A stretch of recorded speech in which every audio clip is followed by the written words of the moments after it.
Morning,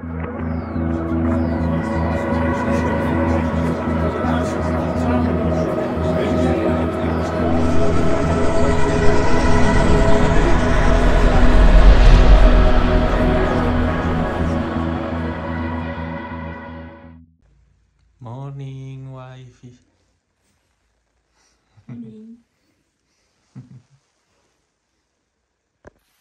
Hai, morning teman-teman. Sekarang kita akan jalan explore lagi Western Australia. Jadi ini udah hari keempat di West Australia. Nah, kita tinggal di sini nih. So, yuk kita jalan lagi yuk. Jadi kita jalan kaki nih. Walking. Yay.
Just have a look.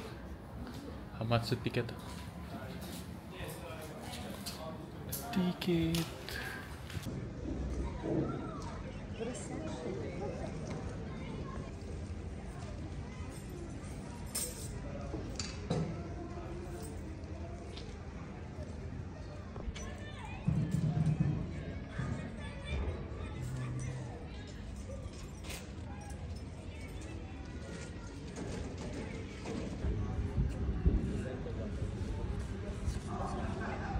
Okay, so we just booked the tour for today, the prison tour. Yeah, I'm just curious about the prisoner system in Australia. So we start the tour now. Very good. And you, Joey? They've got some late starters. This always happens.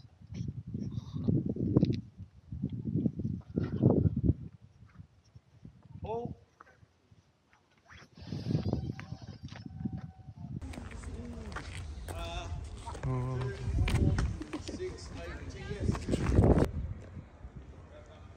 They also use a bit of this metal in the food. So now you can secure them anymore. You can lock them up here. And that's when the whole system here changed, because why lock them? Convict tour. Now that means we're doing the early history of this place when it was first built. So if you don't know what a convict was, it's used in different ways around the world. A convict is an early prisoner of Britain that was brought here for their crime. Nama tour ini adalah Convict Prison Tour. Tour ini berfokus pada sejarah awal Fremantle Prison, mencakup pembangunannya dan penggunaannya selama era narapidana dari tahun 1850-an hingga 1886. Tour ini memberikan wawasan tentang mengapa hampir 10.000 pria diangkut dari Britania Raya atau Inggris dan Irlandia untuk membangun penjara dan membentuk masa depan di Australia Barat. Jadi ini merupakan sejarah kelam Australia ya.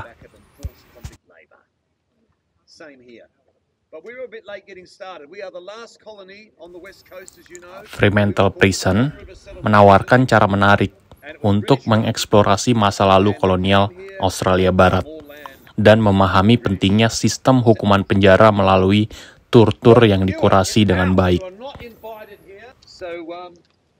We were the Swan River settlement. We are very small in number. We were only 4,500 people by the time, 1880. 1850 arrived, and none of the people coming here, right, originally were skilled in engineering, labouring, or trades, because those type of people can't afford to come here. Also, the other problem was there were no industries here early on. There were no lumber yards, there were no metal works, there was no, fired brick kilns. So how are you going to build anything anyway? It was all very basic. And they put up with this for nearly 19 years, and they're mainly English settlers. And I don't like to have a go at the English, but I will if I have to. They were those aloof sort of English who thought they needed no help. And eventually they realised they did need help, and they cried out rather feebly, "Help!" because they needed help to build things. Children, what are you two doing here anyway? You want to join the school group?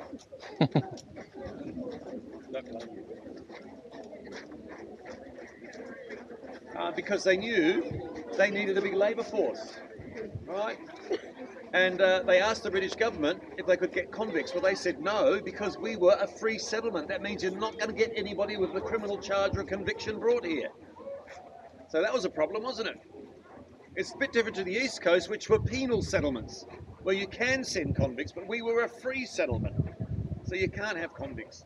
They actually had to plead with the British government, some landholders here, to get convicts.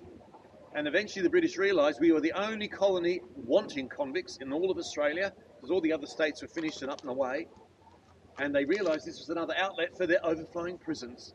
So they decided to agree, and they turned us from a free settlement by a bill in Parliament to a penal settlement. That means we can receive convicts. So they started arriving in 1850. Nowhere to put them though, of course, so where are you going to put them? They converted an old warehouse down in Fremantle, and it became a temporary prison. Once that was ready to secure the men, they march them up the hill here every day in leg irons across their ankles so they can't run away, and they put them to work here. Now the main reason they chose this site as a prison, it had its own natural supply of building product. And if you come further into the prison, it's pretty obvious already what it is, but I'll show you the origins of it. You stop about there, and you all look that way, you see the band of paint. Everything under that band of white paint is a natural limestone hill. And that's what they used for the limestone. They quarried it right down to the level we stand today. And all the blocks they cut from it became that enormous cell block and the perimeter wall that goes all the way around a 6-hectare site. And it's all manual labour. There's no hydraulic or electric tools, remember? Very hard labour. The other problem was there's no metal works here. How are you going to secure the bars or the windows with bars and the cells with doors? Well, you can't, because there's not enough metal. So they had to order that from Britain. That took nearly 18 months on a ship. 5 months for the order to get there, 6 months to put the order together, another 5 months for it to get back. That's nearly 18 months. That's a lot of time when you're trying to build something. It's called downtime. You can't afford that. So what do you reckon they did? They started using recycled metal from ships that were damaged in storms that brought them in here. And a great example of that is those big black gates there. They're called the Ray Gates. They're named after Captain Ray of the British Royal Engineers who designed them. But it would have been convict men and soldiers working in the blacksmith shop out the back that actually worked them into those shapes. Now we're a bit far away, but you can see the lower letters or numbers are 1855, and the top letters are V and R. That is a tribute to gangs of 50, and they sent them outside every day with a prison guard or warder. And they did what they called public works. They're clearing land, building roads, bridges, embankments along the river, and early public buildings like schools, hospitals, churches. You bring them back at lunchtime, you feed them up, you send them out again, and you use all the daylight hours, and as it gets dark, you bring them back and lock them up. And that was their life, everybody. And did they get any visitors? No, because all their relatives are in Great Britain. Could they write a letter home? Yeah, if you could read and write. Now, surprisingly, 70% of men could write, but 30% can't. And those men had no contact whatsoever with their relatives back in Britain. They would have just assumed they died here or they'd be locked up for the rest of their lives, which wasn't actually the case, but they weren't to know any different. Now, everyone, when you look at the building, it's in very good condition, isn't it? You know why? It's never not been used. It was 36 years of convict prison under British rule, and then a 105-year span as a colonial/state-run prison, until it shut forever in 1991. But that's only 33 years ago, everyone. It still had men in it 33 years ago. And since it was shut altogether, we've been using it for tours like this for the last 33 years. It was, within 1 year, it reopened as a museum. Now, it never had a tin roof to start with. It had wooden shingles at the back and slate tiles at the front. And it's in very good condition because it's been maintained over time. I wouldn't say it's a luxury building by any stretch, but it's in very good condition. And if you're interested, everyone, and I'll do this for you, I'll hold my hand on my heart, it now has UNESCO World Heritage Listing. And it also is, and this is a fact, the tallest, longest and most intact convict structure in the Southern Hemisphere. There you go. You don't get much better than that. Now your lollipops are really actually illegal in here, but I allow you to keep them, all right? But the rule is no food and no drink except water, because we're looking after it, right? You know what Coca-Cola does? It eats through things, including teeth and limestone. So water only. Also, if you need to leave the tour, don't just disappear. There are big holes you'll fall down. And you know, there are other tour groups here. They get very territorial and they will attack you. Okay? So let me know. I've got the radio. We get security to come and escort you off site. Now, everyone, one interesting thing about this colony, we're talking way back, right, 1850s. They asked the British government, who was sending the convict men only, please. We don't want any convict women. Now, their main attitude towards that was, we believe, they thought they'd get more labour and effort out of men. So they didn't want any women. And the other type of prisoner they didn't want was Irishmen. We got any Irish folk here or heritage? There's one. They often wear green tones of it. They didn't want Irishmen because they were troublemakers. They were mainly political prisoners and they had very different views to, you know, shall we say, English-based prisoners. And definitely the authority here. So, those are the two things they insisted we not have. Well, they managed to maintain the no female policy, but the damn British government snuck those Irishmen through anyway in 1860. And once they're here, there's not much you can do about it because it costs, you know, money to send them back. So they stayed, and they were mainly political prisoners. So we just started to. Now we are entering the prison.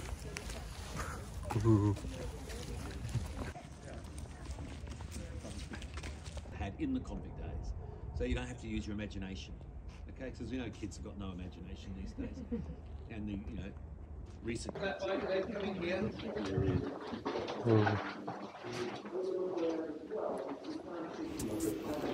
Penjara ini pernah terjadi kebakaran.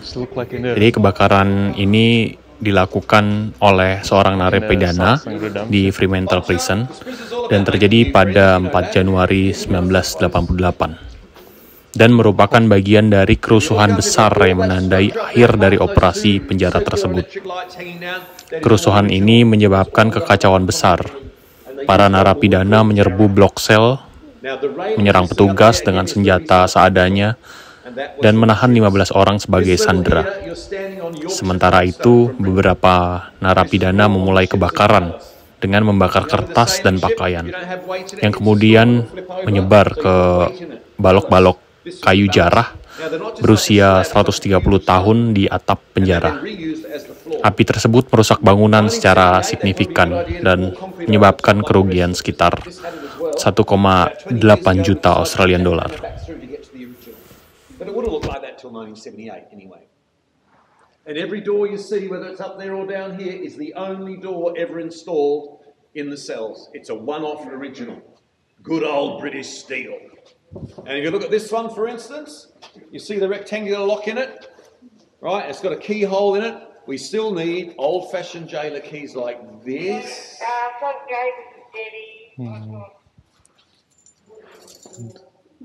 To open most doors, locks, gates and cells. Now these kids look like they're homeschooled or they're on holiday. I'm going to give them a test in a minute. Now, what letter of the alphabet do you see in the key? Yes, so what do we call it? The E. Very good. Top of the class. There's only 2 in the class and she goes to the top. We still call it the E key. So it's not electric key or electronic key, it's because of the letter. So even back then they called it this one the E key. And that, everyone, if you know your locks, that is an original Chubb lock. Big company, Chubb, you might have seen them driving around Perth, little white vans with blue letters. They used to be into locking systems, fire systems and safes. Now they're more into insurance and house alarms. and business alarm systems. But even if you squeeze it in a little bit, this is what every convict man got. This has been remade for you, so you can see what convict men got for a cell. Yes, one of them is a hammock. It's 1.2 by 2.1 metres or 7 by 4 feet. And that's all you get. It's just somewhere to sleep tonight. Now that one looks really good because it's been remade. You've got new stone, you've got new wood, you've got a new hammock, and you've got a light in there. And that makes it look really good. You know why? Because back then they had no lighting. Convict men got no lighting, not even a lamp or a candle, because that's way too dangerous. You went to sleep in the dark. And as you come back at the end of the day, it's getting dark, you pass another man holding a tray of food, you take a metal dinner plate in with you, you sit at that table and stool and you eat in the dark. Once you finish your meal, you've got to feel around for the hammock, the bed, and climb into bed. And then halfway through the night, oh, you need the toilet, you've got to feel around for the toilet bucket in the back corner. And that's what every convict man got. It didn't matter what his crime was or where he was in the prison, that's the sort of cell you got. What you're not seeing, everybody, because it's new, you're not seeing the rising damp and the mould and the mildew and the black spore and the rats and rodents running through at night and the insects crawling across your face and the stench of the bucket. You're not getting any of that. But that's what they got. Now, talking of the bucket, who likes surprises? Careful how you went. Oh, too late, mate. How about a group surprise so not just one person's impacted, eh? This is my surprise for you. This, everybody, is an authentic bucket of this division. You see how it's labelled 1 div? That matches up with number 1 division. GH landing is the top, A, B, C, D, E, F, GH. Cell 67. So we know exactly where it comes from. But everybody, this is an authentic bucket they're using as a toilet in the cell in Fremantle prison in 9. Is the recycled bin. That was on the ship. This level here is standing on Yorkshire, palace. Now they're not just like a slab, it's like a cube of stone as well. Now 20 years ago we decided to jack it about and it would look like gates and cells. Now these kids are on their hunts.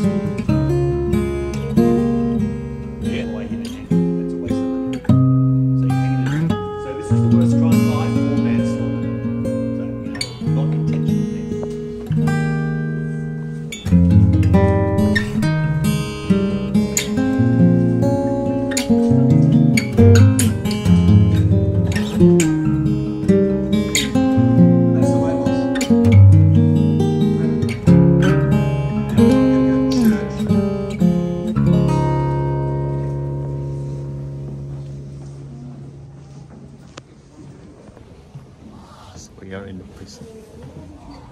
This looks like the Shawshank Redemption movie.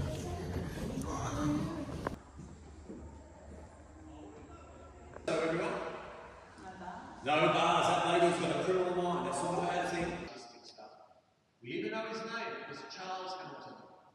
And he's an Englishman. And he's here on a life sentence, unfortunately for him. That means he's here for life. So they use it very early on to do stuff like this. He does the Lord's Prayer, the 10 Commandments over the middle too, and the Apostles' Creed. And it's all lifted from the Bible, and it's all painted. And that's the cheapest way of doing it back then. There's no money for a lovely woven tapestry or wooden carving. They just painted on the wall. Now, it has had some restoration over the years, but it was original. It dates back to 1870.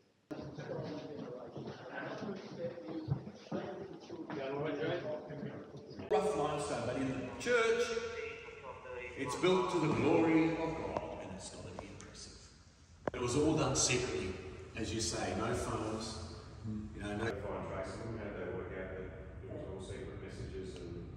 Place for those men, they say, talk about the luck of the Irish, don't they? Well, this is what happened. Everything went their way. They were taken out the front to do light duties in the cottages out the front. If you're in the cottages out the front, you're technically outside the prison because you're that side of the wall. They all managed to distract their guards around 10 o'clock, got onto the front row, 2 horses and carts came past, jumped in the back, threw a tarpaulin over the top, whisked them down the coast to Rockingham. In those days, 2 hours by horse and cart, today 20 minutes by car. Along the shore was a longboat. some of the crew from the ship Catalpa. They joined them and they rowed out to Catalpa ship, climbed on board. We're just about to get off past Rottnest Island here when this prison realised they'd escaped. And they commandeered the fastest vessel they had, a little steamboat called Georgette. And it put out after them with a cannon loaded on board. It caught up with them.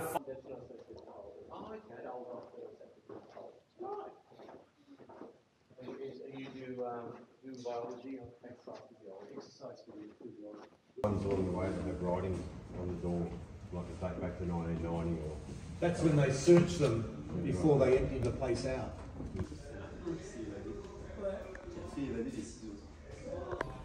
This is the dormitory where the prisoner live in here together in one room. It's very narrow here. Look at that. Oh man, you can't imagine. Crazy. He spent his last days locked up down the road here in the local lunatic asylum.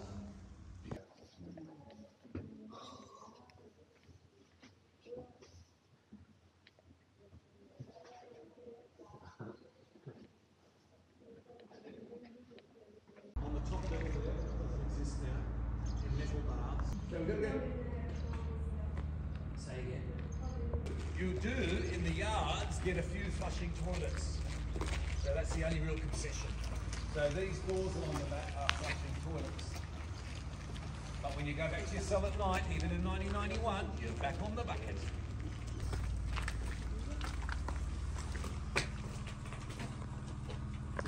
Apart from the whole wall, the pyramidal wall that goes all around the prison, this is a yard wall. You can see how old this one is. You can even see the formation in the limestone of perhaps, marine life or foliage. Those little circular things, something like a shell maybe squeezed in there. Remember, it's thousands of years of compaction.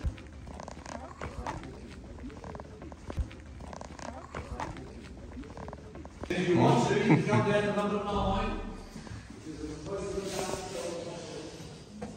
Wow, crazy.